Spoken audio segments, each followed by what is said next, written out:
Hey everyone, welcome to another demo of Birdie Board. In this video, I'm going to show you how you can use Birdie Board by yourself. While I did make Birdie Board originally to be used with friends, there are just days that either one, your friend doesn't want to use it, or two, you're playing by yourself, and that's okay. Birdie Board can still be useful to your round in those situations. One of the biggest ways I think Birdie Board can help in a personal round is just seeing how you're doing relative to your own handicap. Birdie Board is really good at calculating your score automatically. It applies handicaps, it applies slope rating, course play rating, all of that's fun stuff, so you don't have to do it and you can just see at a glance how you're doing during a round. And I'm going to demonstrate that today. So let's say I want to see how I'm playing against my own handicap and no one else wants to use Birdie Board with me right now. That's okay, I'm just going to go ahead and create my solo match. I'm going to go ahead and set the date. It doesn't really matter when I'm playing by myself, but what does matter is I want to be able to use handicaps selected because I am curious about how I'm doing versus my own handicap. And then I'm going to go ahead and do low score wins. I could do high score wins if I'm a huge fan of like Stableford or something like that. I want Birdie Board to track the points for me, but in this case I just want to see how I'm doing relative to my own handicap. So I'm going to go ahead and add a round, and I'm just going to play 9 holes today.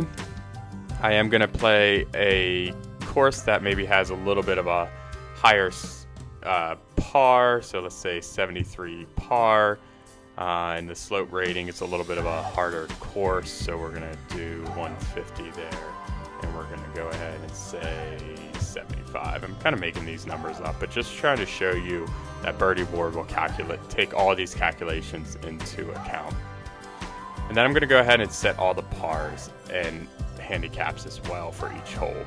So I fast forwarded a little bit just so you didn't have to watch me put in all the pars and handicaps. In the near future, I'm going to have a course lookup, but even if I had that course lookup in this demo video, I'm just doing a little random example here just to show you how Birdie Board can help you with your solo rounds.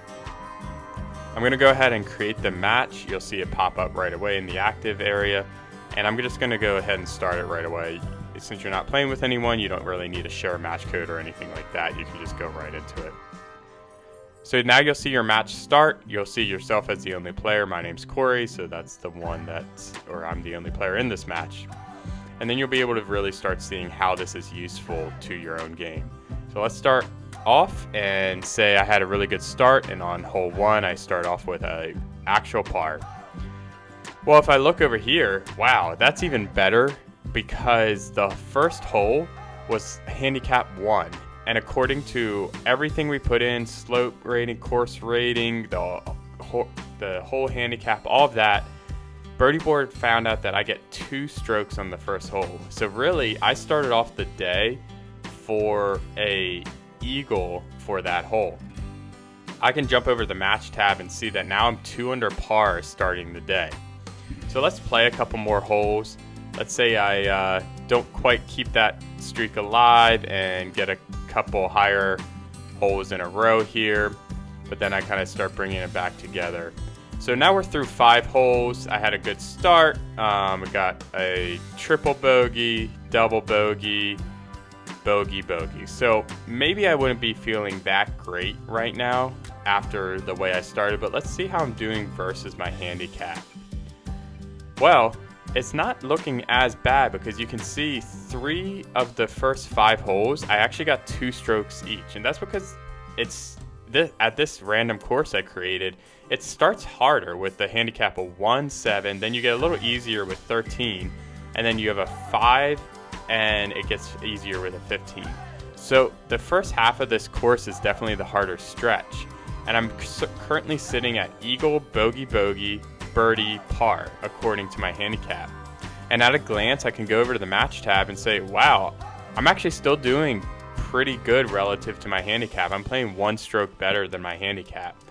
And you might be looking at your actual score of going triple, double, bogey, bogey, and be really disappointed about that. But this helps you keep things in perspective and see that, wow, I'm actually playing a little bit better than average today. I got to keep this up. So let's say you play a couple more holes, you see that, you get a little bit of a boost, and you put 2 pars together back to back. Awesome. So now, wow, I'm doing awesome. I got another stroke back for my handicap. I'm -4 now, going into the final 2 holes. And then let's look too at the match tab, because not only is the par a really useful stat, but some of these feather feats actually matter for you too. You can see what the best net hole you had was. So I had a 2 on the day. The worst gross hole you had on the day, which would be a 7.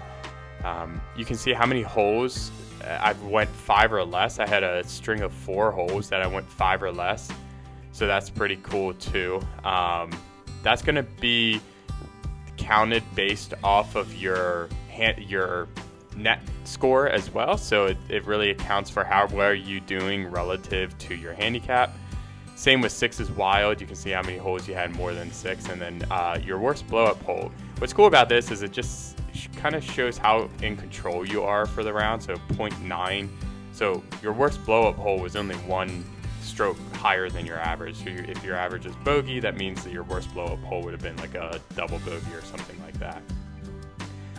Anyways, we can just continue on with the round. Let's say that I kind of broke my par streak here and got a double, and then finish up the day with a bogey. So now you can see how your round ended up. You got 46 on the day as a gross score. For the net score, you actually shot a 31 on 9, which for this is 5 under par. So you might have not been happy with the 46 on the day, but man, you should be happy about shooting 5 under par relative to your handicap, because that means you played a lot better than you typically do.